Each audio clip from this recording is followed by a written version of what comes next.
les rassemblements de plus de 5000 personnes en milieu confiné seront annulés. À l'échelle nationale, tous les rassemblements de plus de 1000 personnes sont désormais interdits. Dès demain, midi, et pour 15 jours au moins, nos déplacements seront très fortement réduits.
L'événementiel, un an après ce Covid qui a démarré, nous avons plusieurs invités sur notre plateau. Tout d'abord Philippe Carrier, président de Rush Expo. Bonjour Philippe. Bonjour Laurent. Bienvenue.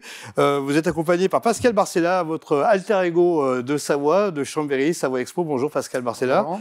Nous avons à nos côtés aussi Benoît Rassier, qu'on ne présente plus, fondateur de Pharaonique, un festival très attendu qui est reporté.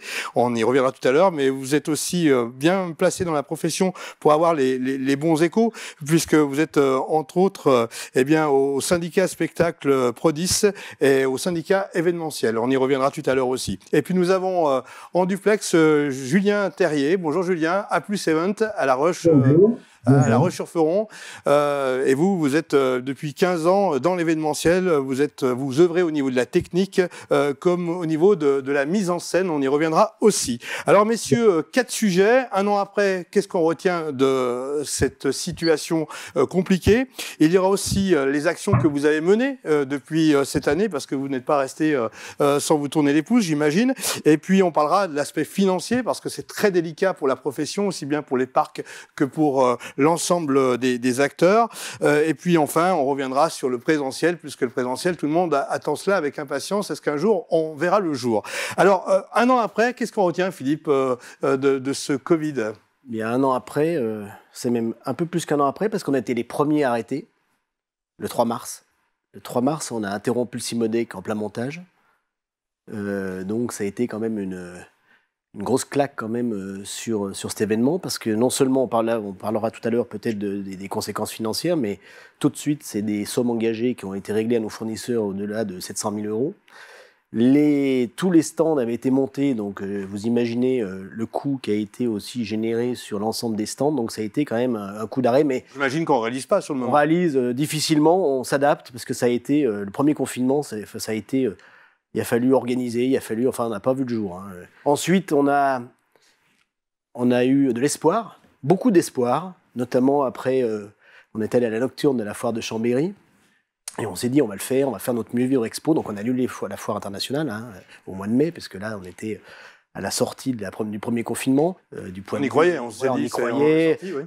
Toutes les CHR, les restaurants avaient quand même bien bossé, surtout dans nos régions, pendant la période touristique. Tu as un faux espoir? Et alors là, ça a été le pire, je crois. C'est-à-dire que le premier, on prend une claque, mais bon. Mais la deuxième fois, c'est ce go-no-go qui a été jusqu'au dernier moment. Ça a été encore plus compliqué psychologiquement pour les équipes, pour nous.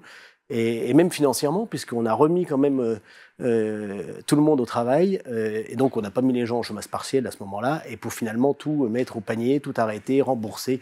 Et finalement, c'est moins compliqué aujourd'hui dans le 2e, 3e confinement, on va dire, ou semi-confinement. On a pris aussi du recul. On a pris du recul.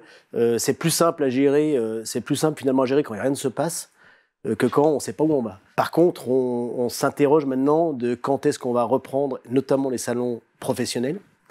Et ça, c'est un vrai sujet. On attend. On se dit si le matelas vaccinal se déroule pour le mois de juin, on peut commencer à commercialiser, parce que nous, c'est pas comme un restaurant. Oui, on s'assoit pas et on fait le chiffre tout de suite. Il faut trouver les exposants, il faut trouver aussi les organisateurs. Donc on pré-commercialise, et c'est là où c'est compliqué. J'imagine, Pascal Barcella, c'est à peu près la même chose pour vous, avec en plus le phare, ce lieu de spectacle et sportif que vous gérez à Savoie Expo. Alors Philippe l'a bien dit, hein, ça a été une année terrible, une année. J'ai l'habitude de dire qu'on a vécu dans un ascenseur émotionnel cette année.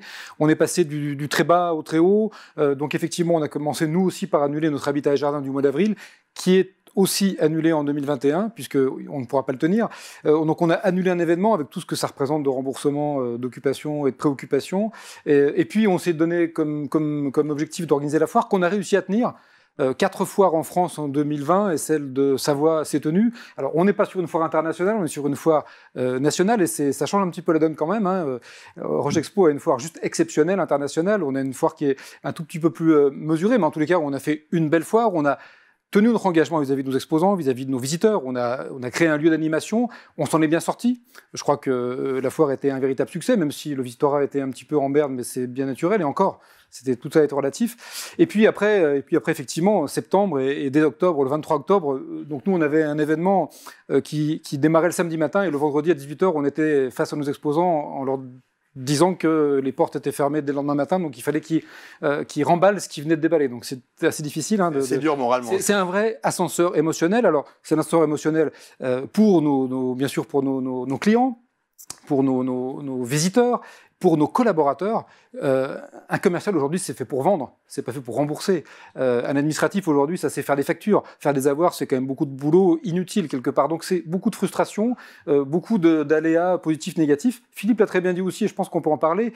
Nos parcs sont gouvernés par des bénévoles. Philippe est bénévole, je suis bénévole, tout notre conseil d'administration sont bénévoles. On se retrouve avec une charge de travail colossale.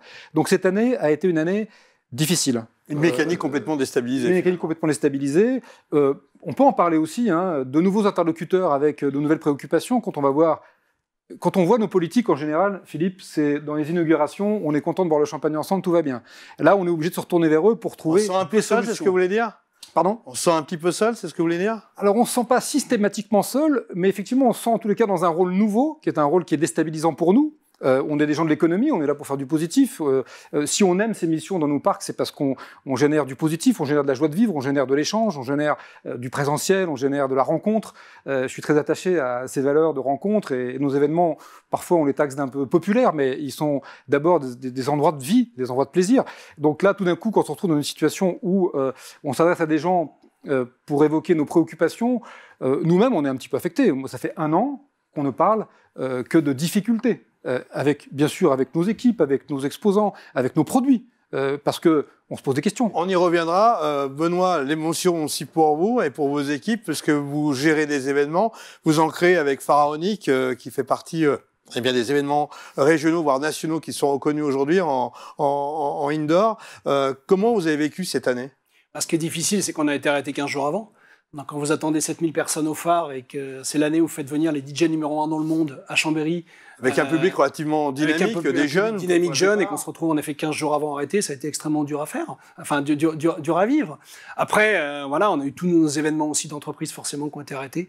Donc, je pense ce qui est important aussi que les gens doivent retenir, c'est que l'événementiel en France, c'est 450 000 emplois, 455 000 emplois, c'est 261 corps de métier, c'est 380 000 événements d'entreprise par an. Et tout ça a été à l'arrêt. Je veux dire qu'on a 455 000 personnes qui se sentent menacées parce qu'ils ne savent pas ce qu'ils vont devenir. Ça fait 1 an qu'on est totalement à l'arrêt. Ça, je pense que c'est important, en tout cas, de le comprendre. On est une profession qui s'est fait arrêter du jour au lendemain, et pour l'instant, en effet, on n'a pas repris, même si on travaille forcément sur des événements digitaux et sur des parties live stream, mais ça a été très dur à vivre. Alors, messieurs, vous êtes un peu les hommes publics des événements, vous les organisez, vous les recevez, et puis en face, on a aussi des prestataires de services comme vous, Julien Terrier. Alors, vous connaissez moins au niveau du grand public, mais vous êtes très reconnu en Pays de Savoie par votre activité depuis 15 ans. Comment, au niveau de votre staff, de vos équipes, vous avez vécu cette année? Nous, cette année, alors sur le plateau, vous avez en fait les clients pour qui on travaille. Globalement, les 3 personnes que vous avez, c'est 3 personnes chez qui on n'en fait rien. Donc, on l'a ressenti comme eux. On l'a pris un petit peu avant le confinement. À partir de mi-février, les annulations ont commencé à poindre le bout de leur nez, ne serait-ce que pour les événements qui étaient au début internationaux, avec notamment la clientèle asiatique qui pouvait plus se déplacer. Et petit à petit, ça s'est rapproché avec la clientèle européenne par rapport à l'Italie, ce genre de choses. Et après, on a fermé. Le 17 mars l'année dernière, on a fermé. Je sais que nous, ici, on a fait une réunion avec le staff en leur disant, écoutez, à bientôt. De toute façon, il ne peut pas ne rien avoir l'été, qui pour nous était une grosse période d'activité, notamment sur la partie des festivals et puis sur la période de juin aussi, la période des grosses conventions d'entreprise. En disant, de toute façon, voilà, on est parti, on va s'isoler un moment, on va bien le vivre. Et là, ça a commencé à durer. On n'en voit pas la fin. Alors ça, c'est une chose, mais en tout cas, ce qui est sûr, c'est qu'on a mis des gens en chômage partiel il y a 1 an. Nous, de notre côté, c'est un staff à peu près de 35 personnes en permanent, qu'on a mis au chômage partiel il y a 1 an, en se disant, on se revoit bientôt. Et il y en a qu'on n'a toujours pas revus. Alors, ils reviennent de temps en temps, il y a mais on parle de 10% ou 15% du temps de travail en présentiel. Donc, c'est rien. C'est-à-dire qu'on est sur une activité qui est à l'arrêt et on est sur des gens qui n'ont plus de travail, mais qui n'ont même s'ils viennent travailler, on n'a pas de demande, on n'a rien à faire. Je dirais que le moral a été compliqué au début parce qu'il a fallu mettre. L'idée au début, c'était de sauvegarder l'outil de travail, donc on y est arrivé, on s'est protégé de partout, on a fait appel aux banques, on a fait appel aux aides, etc. Et maintenant, on attend. On est toujours sur ce rythme, entre guillemets, on s'est trouvé un faux rythme de croisière qui est de replier sur nous-mêmes. Il y a beaucoup d'intermittents du spectacle, il faut y penser aussi. Et alors là, les intermittents du spectacle, et c'est vrai que je voulais en dire un mot, parce que nous, il y a les personnels en fixe, mais il y a une grande quantité de personnel qu'on emploie quand on en a besoin. Et on n'a plus de besoin. Et je pense que le principal problème qu'on aura à la reprise, ce sera la perte qu'on aura eue sur des personnes qui sont parties faire autre chose parce qu'ils ont trop perdu en pouvoir d'achat, même avec les différentes choses qui ont été mises en place. En tout cas, chacun essaye de se réinventer. Se réinventer, c'est un peu le mot magique qu'on a entendu pendant ces 9 derniers mois. Est-ce qu'on est arrivé à se réinventer? Alors, vous parliez de live stream, Benoît, vous parliez d'événements digitaux. Qu'est-ce qu'il en est exactement? Nous, on a essayé, en tout cas, pour la fête de la musique, pour le 21 juin, de faire toute une fête de la musique digitale. Ça, c'est au phare d'ailleurs. Qu'on a fait au phare, donc on a fait toute une soirée, on a fait avec 5 DJ qui étaient de la région, on a été suivi par 100 000 personnes, et on a voulu montrer, oui, que c'était possible, parce qu'il fallait se réinventer, parce qu'on voulait montrer que voilà, le spectacle peut continuer. Et je pense que ça peut aussi donner des perspectives pour l'avenir, ce genre de choses. Ça veut dire que les parcs d'exposition de La Roche comme de Chambéry pourraient devenir des lieux de live stream. Vous avez fait des gros travaux à Savoie Expo. Vous, c'est pendant le confinement, Philippe, finalement, Roche Expo est en train de se métamorphoser. On y était pour le reportage du lancement de la première pierre. Bien, nous, oui, on a lancé... Alors on a pris, alors c'est pas le pari, hein, le projet était financé, donc financé par un emprunt bancaire et par des subventions régionales et départementales de 20 millions d'euros. Donc c'est sûr que le premier confinement, c'est un petit peu, on a chancelé un peu en se disant on va réfléchir 2 minutes. Enfin, on n'a pas réfléchi longtemps parce qu'on a un timing tellement serré qu'au mois d'avril, dès début avril, on a pris la décision de lancer les travaux du parc des Expos. Donc effectivement une nouvelle halle qui va sortir de terre de 9000 m². Donc là, voilà. Donc effectivement, aujourd'hui... Vous avez pensé digital puisqu'on était sur ce sujet-là avec vous? Alors en fait, on avait misé... on parlait de Mieux Vivre Expo, mais on avait misé aussi sur un CIMODEC, enfin le Salon international de la machine-outil de décolletage, V2, donc un petit peu en retrait, parce qu'avec tout ce qui avait été déjà dépensé par nos exposants, mais on sentait une vraie volonté des professionnels d'assurer du présentiel. Et on a posé la question, est-ce que vous voulez qu'on fasse un salon virtuel, ou parce que bon, il y a plein d'essais qui ont été faits. Là, j'ai vu qu'il y avait le salon nautique virtuel où on a des avatars. Bon, voilà. Enfin, moi, c'est limite quand même. Moi, je suis juste traumatisé de ne pas rencontrer les gens. Et hier à midi, j'étais à Sionzier, donc qui est presque la capitale à côté de Cluse du décolletage, et je croise un industriel robotique qui s'interroge, mais quand est-ce qu'on va se revoir? Quand est-ce qu'on va se revoir? Et les gens, il va y avoir un espèce de balancier, il va y avoir une reprise quand même. Alors, si on arrive à avoir le matelas vaccinal et voilà et tout ça, et que d'ici le mois de septembre tout va bien, mais je pense qu'il va y avoir une explosion des salons, des rencontres, des événements, c'est obligé. Là, il y a le retour de balancier du manque qui est vécu aujourd'hui. On l'a vu dans le commerce, dès que les commerces sont rouverts, les chiffres d'affaires ont été multipliés par 2, voire par 3 dans certaines boutiques. C'est quand même finalement une passerelle, Benoît Rassier, live stream, parce que demain, a priori, on fera du présentiel parce que tout le monde y tient, et on aura peut-être ce complément live stream qui permettra aussi peut-être d'ameuter les foules, si je puis dire. Moi, je pense que déjà, l'événement, il faut le concevoir aussi comme ça. Il ne faut pas se dire simplement c'est une caméra qui va retransmettre un événement qui entre guillemets était physique. Il faut concevoir déjà l'événement pour qu'il soit en digital. Moi, je crois beaucoup aux événements hybrides dans les années à venir parce qu'il faut bien évidemment du présentiel pour passer de l'émotion. Mais je pense aussi, alors ça peut être un côté positif de ce qui nous arrive. Je pense qu'on a gagné une dizaine d'années. En effet, avec tout ce qui était digital, on le voit avec des visios maintenant. Mais oui, je crois beaucoup moi à l'événement hybride. Voilà. Alors après, dans le côté spectacle, les live streams vont jamais remplacer en tout cas le côté présentiel avec un artiste. Par contre, on voit qu'il y a des modèles économiques qui sont en train de naître et je pense qu'il faut véritablement avoir une réflexion là-dessus. Parce que n'oublions pas, quand on est spectateur et qu'on vient en présentiel dans un festival ou dans vos parcs, derrière, il y a une gestion, il y a les finances. Est-ce qu'on peut arriver à équilibrer les comptes? Et combien de temps on peut tenir comme ça, Philippe? Alors, un bon banquier, j'espère. On a une chance. Mais mon voisin également a la même chance, c'est qu'on est une association. Et qu'une association, on n'a pas d'actionnaire qui vient toutes les années nous demander de lui verser des dividendes. Donc nous, on est parti à l'entrée de la crise quand même avec une santé financière relativement confortable. Alors, ça n'empêche que, je vais vous donner les chiffres, l'année passée, c'est 1,8 million de pertes. Donc voilà. C'est lourd. Oui, alors financièrement, c'est plutôt 1,5 million, mais voilà, grosso modo, c'est déjà lourd. Et sur les 2 ans, on va dépasser les 2,4 millions si on continue à ce rythme-là, à pas avoir le deuxième semestre qui est devant nous. Donc c'est lourd, ça nous permet de tenir. Il faudrait quand même qu'en 2022, on puisse avoir une visibilité sur un redémarrage. Alors, tout à l'heure, on disait on se sent seul. Alors j'ai peut-être vécu les choses un petit peu le 3 mars. En fait, rendez-vous à la préfecture de la Haute-Savoie. Pour parler de sujets économiques liés au Covid, en fait, on n'a parlé que du Salon international de la machine de décolletage, la Lombardie qui était présente, les Chinois, enfin bref.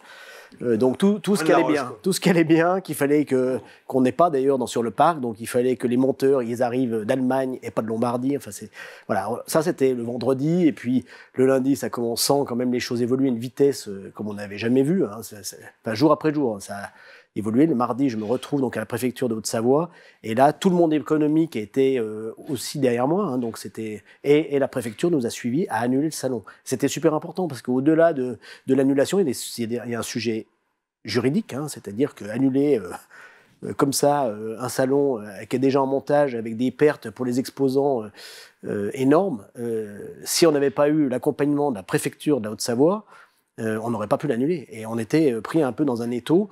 Du coup, on a quand même remboursé la totalité de nos exposants. La totalité sur l'année 2021, je pense que Pascal a dû faire la même chose. La totalité a été remboursée sur nos Déjà avoir les reins solides, comme on dit, hein, Pascal. Il faut pouvoir le faire. Philippe l'a bien expliqué, effectivement. Hein, il faut avoir la trésorerie qui permet de le faire. Nos pertes sont pas tout à fait à la hauteur de celles de Roche Expo. Nous, on va perdre plutôt la moitié sur l'exercice 2020 sur les différentes structures. Il faut avoir de la trésorerie. Effectivement, le modèle associatif, là, joue son plein. Je l'ai dit aussi hein, sur la gouvernance. Hein, on a aujourd'hui beaucoup de valeur ajoutée liée à notre conseil d'administration qui vient aider le fonctionnement de l'association. Tout ça, ça coûte rien. Donc voilà, ce sont des entrepreneurs savoyards qui font partie de l'association et qui viennent donner de leur temps. Et donc tout ça, c'est quand même quelque chose qui va dans le sens de limiter la casse. Mais c'est vrai que la casse est importante. 900 000 € ou pas loin aujourd'hui pour Savoie Expo, c'est très conséquents. C'est déjà des investissements en moins, c'est un petit trou dans la raquette et c'est pas simple. Hein. C'est aussi la casse pour vos exposants, parce que s'ils viennent dans des salons professionnels ou au grand public, c'est pour faire du business et ils en ont parfois besoin. C'est parfois leur seule vitrine pour certains, j'ai l'impression. Bien sûr, on est très préoccupé par nos exposants. Ce sont nos clients, bien sûr, mais on sait que dans notre tissu économique, certains vivent au rythme de nos événements. Ils font la foire de la Roche, ils sortent d'Habitat, ils vont à la foire de la Roche, de la foire de la Roche, ils font une foire à côté, puis ils viennent au mois de septembre à la foire de Chambéry. Bref, ils tournent sur nos événements, et en plus, là, on partage vraiment un vivier d'exposants qui est en partie commun. Et oui, ces gens-là sont aujourd'hui désemparés, ils ne savent pas comment se montrer, ils ne savent pas comment travailler commercialement différemment, et c'est pas simple pour eux. Donc voilà pourquoi, typiquement sur Habitat, on parle d'hybridation ou de digitalisation des événements.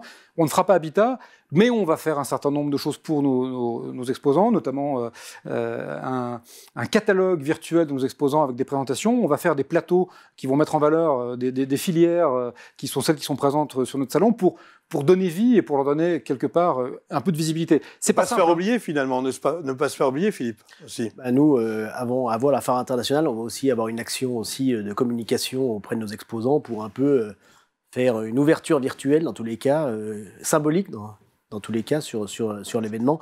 On parlait d'hybridation, il en restera toujours quelque chose de ce qui vient de se passer. Parce que même dans nos vies personnelles, une réunion où on ne pouvait pas venir, demain matin, on y participera en visio et à distance. Mais rien ne remplacera quand même la rencontre. C'est la rencontre à nouveau, l'année prochaine, 2022. C'est important. Le hasard de la rencontre, c'est quelque chose d'incroyable. C'est lié à nos événements. Moi, je crois beaucoup au hasard de la rencontre. On va à la foire, on ne sait pas pourquoi on y va, mais on va rencontrer son voisin, son cousin, un fournisseur, un client, dans un contexte différent. Et ça, c'est la force de nos événements. C'est venir, effectivement, pour participer mais profiter du hasard de la rencontre. C'est vraiment quelque chose d'important. Je rejoins Philippe. On fait Alpipro Digital Montagne, si tout va bien, au mois de juin, en présentiel à Chambéry. Nos exposants, mais extrêmement majoritairement, c'est-à-dire tous, 100% des exposants nous ont dit « Ok, on y va, on y vient, on va faire le boulot en présentiel. Ne nous faites pas un événement digital, on ne viendra pas. » Donc c'est quand même quelque chose qui est dans l'esprit de nos exposants aujourd'hui. Ils sont très attachés à ça. Alors on va virtualiser, on va digitaliser un certain nombre de choses. On va pouvoir retransmettre des conférences et un programme de conférences. Et ça va donner un petit peu de visibilité au-delà de nos frontières à ce salon. Mais pour autant, les exposants qui viennent veulent du présentiel aujourd'hui. Ils veulent se serrer la main, ils veulent se rencontrer, ils veulent échanger. C'est déterminant.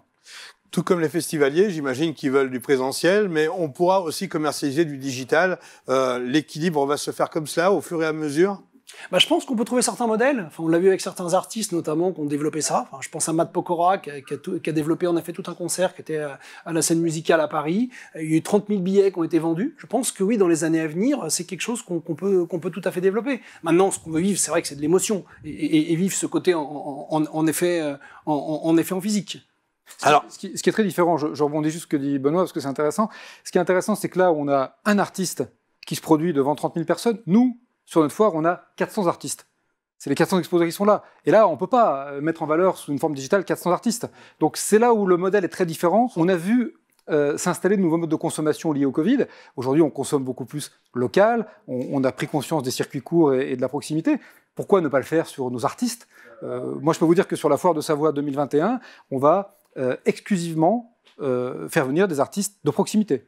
Et pour rebondir aussi à ce que dit Pascal, moi je pense qu'aussi toutes les entreprises et tous les institutionnels qui nous écoutent, faites aussi travailler l'événementiel local. On a monté dernièrement donc avec Julien un collectif qui s'appelle De Savoie Events, où on représente en fin de compte 134 entreprises du monde de l'événementiel savoyard et haut-savoyard. On pèse 40 millions d'euros et on représente le tissu événementiel d'ici. 40 millions d'euros sur les deux Savoies. Et je pense que c'est important. On a beaucoup poussé dans les commerces en disant allez, consommez local, mais faites la même chose avec notre métier. Les gens vont avoir besoin de rencontres, d'émotions, de se voir. Faites travailler l'événementiel local savoyard et haut-savoyard. Benoît, vous avez fait un sondage auprès des festivaliers, auprès du grand public. Qu'est-ce qu'attendent les consommateurs de spectacles et de sorties ? On a fait un sondage surtout parce qu'en effet, on a proposé des festivals tests aussi au gouvernement. On n'a malheureusement pour l'instant pas de retour. Mais ce qui est intéressant en tout cas, c'est qu'on voit qu'il y a un véritable manque de la culture, notamment pour la jeunesse, et que la jeunesse est prête aussi à faire beaucoup d'efforts. Clairement, on voit que on a dans notre population personne pratiquement qui a notamment chargé l'application Tous Anti-Covid. Et par contre, à 80%, ils sont prêts à la charger et à l'activer pour venir dans un événement. Donc c'est ça aussi qui est important. Ça veut dire qu'ils sont prêts à faire des efforts. Ils sont 60% à vouloir payer plus cher. C'est-à-dire que si on leur donne un test antigénique avant, ils sont prêts à le faire et à venir. Donc il y a le une vraie passeport, soif. on en vient au passeport santé. Pour moi, le passeport sanitaire, on l'appelle comme on veut, pour moi c'est indispensable. C'est ça qu'il faut pour qu'on ait une trace. Vous pensez que tout le monde va prendre tous anti-Covid? Je pense que tous les gens sont prêts, alors tous anti-Covid autre chose, mais tous les gens sont prêts à montrer les tests, à montrer s'ils sont fait vacciner et à pouvoir rentrer clairement dans un événement. Par contre, ce qui est complètement utopique, enfin, notamment on le voit pour Pharaonic, c'est que nous, 95% des gens veulent être debout. Faut arrêter de dire que cet été, on pourra avoir des festivals à 5000 personnes qui vont être assis. Comment on peut déjà travailler avec 5000 personnes en distanciation, ne pas avoir de bar, ne pas avoir de restauration? Enfin, c'est complètement utopique. On peut pas faire ça. On nous demande de courir de 100 mètres, on n'a pas de bras et pas de jambes. Allez-y, avancez. Non, enfin, clairement, c'est pas possible. On peut pas fonctionner comme ça. Le regard de Julien sur ce sujet? Je me rapproche assez de la position à Pharaonic et à Benoît, parce que je pense pas que ça soit... C'est difficilement faisable, c'est difficilement applicable. C'est applicable pour du théâtre, c'est applicable pour le Festival d'Avignon, c'est applicable pour les Nuits de Fourvière, c'est applicable dans les théâtres antiques. Maintenant, si vous prenez un terrain où il y avait un festival avant où les gens étaient debout, on va pas s'amuser à mettre 5000 chaises distanciées de 1 mètre entre elles, avec des gens qui vont arriver à 18h, qui vont rester jusqu'à minuit, qui vont devoir se lever, manger, aller aux toilettes. Maintenant, il y a des choses qui vont pouvoir se tenir, qui vont pouvoir se faire. On a quand même des vraies interrogations, c'est-à-dire que si vous organisez un spectacle, ne serait-ce qu'en ville, de manière gratuite, il y a des chaises qui sont installées, les gens s'assoient, ceux qui ne sont pas assis. Qui est responsable de quoi? Comment ça se passe? Et là, il y a des vrais points d'interrogation. Et ces points d'interrogation sont en train de, petit à petit, de grossir. Il n'y a pas de réponse, donc les gens jettent l'éponge. Ils n'organisent pas. Ok, c'est pas grave, on le fera la prochaine fois. Donc en fait, on est en train de décaler de nouveau le problème. Benoît, vous voulez rebondir? Non, mais moi je pense qu'aussi il faut développer des événements tests. On parle en effet de faire un véritable concert à la Hotel Arena avec 5000 personnes qui vont être debout et un concert aussi qui va être à Marseille. Je pense maintenant il faut qu'on en fasse. Il y a eu des concerts qui ont été faits en Espagne, on n'a pas eu de cas positifs. On n'a jamais eu de cas positifs dans le cadre d'événements professionnels, d'entreprises. Donc à un moment donné, il faut y aller. On n'a pas de perspective. Je veux dire, on critiquait beaucoup l'Angleterre et le Royaume-Uni où Boris Johnson là a donné des dates de reprise, a dit qu'à partir du mois de juin, on allait pouvoir commencer certaines choses. Il faut absolument maintenant, nous en France, qu'on ait de véritables perspectives, qu'on nous dise des choses. On a passé notre temps à faire du stop and go. Nous, on a besoin en tout cas de développer des événements d'entreprise pour que les gens se rendent compte, fassent du business. Et je pense que ça, il faut là-dessus, qu'on développe les événements tests et qu'on avance après là-dessus. Finalement, ces parcs, que ce soit Roche Expo ou Chambéry, sont vraiment adaptés pour ces événements tests, puisqu'il y a des entrées, des sorties, ça peut se canaliser. Est-ce que vous réfléchissez avec les gens de l'événement, de l'événementiel, comme Benoît, alors, on a clairement pas été sollicité pour ce type d'événement. Pour le coup, bien c'est évidemment. très cadré. Et je partage complètement ce que dit Philippe sur la capacité qu'on aurait dans nos salons professionnels à gérer parfaitement cet aspect-là, parce que les pros ont l'habitude des contraintes. Beaucoup plus que le grand public. Vous connaissez bien les pros aussi. Les pros viennent travailler dans nos salons, ils viennent pas que prendre du plaisir, ils viennent travailler, ils viennent se rencontrer bien sûr, mais c'est vrai que le modèle pourrait être particulièrement adapté à tester. Nos parcs, effectivement... Vous avez des extérieurs aussi. On a du stationnement, on a de l'accessibilité facilitée, on a des grands espaces, on est capable de ventiler. D'ailleurs, on chauffe nos bâtiments en les ventilant, donc quelque part on sait aussi les assainir en ventilant. Enfin bref, on a un outil de travail qui est pleinement adapté à ce genre de choses. Laissez-nous travailler. Et puis je pense qu'il faut qu'on arrête les stop and go, et puis on va y aller, on va pas y aller, quand, quoi. Il faut se rendre compte que pour organiser nos événements, il nous faut des mois. C'est bien le chômage partiel, mais vous pouvez pas mettre tout votre effectif au chômage partiel quand vous avez des événements devant vous. Il faut les commercialiser, il faut les organiser, il faut les préparer. Beaucoup d'anticipation. Donc on est déjà dans la préparation de la foire, et c'est pareil à Roche Expo. Benoît, quand il prépare un événement, on parlait tout à l'heure de son Pharaonic. Les artistes, ils sont là. Oui, puis ils sont payés. Moi, normalement, ça devrait être le 8 mai. Je vais faire quoi? Enfin, il va falloir que je prenne une décision très vite. C'est ça qui est difficile. Et qu'est-ce qu'on dit aussi à nos clients? On dit oui, peut-être. Enfin, à un moment donné, faut clairement se donner des perspectives. Moi, je préférais qu'on nous dise, écoutez, c'est non jusqu'au mois de juin, c'est comme ça, et qu'après vous puissiez ouvrir les vannes et qu'on puisse avancer. C'est important, je pense. Merci, messieurs, pour le temps consacré. C'était important de poser les choses et de se dire les choses. J'espère que les professionnels qui regarderont cette émission, qui ont regardé cette émission, apprécieront. À très bientôt. Savoie News est très sensible à tout ce qui se passe dans votre activité, dans votre profession. Merci.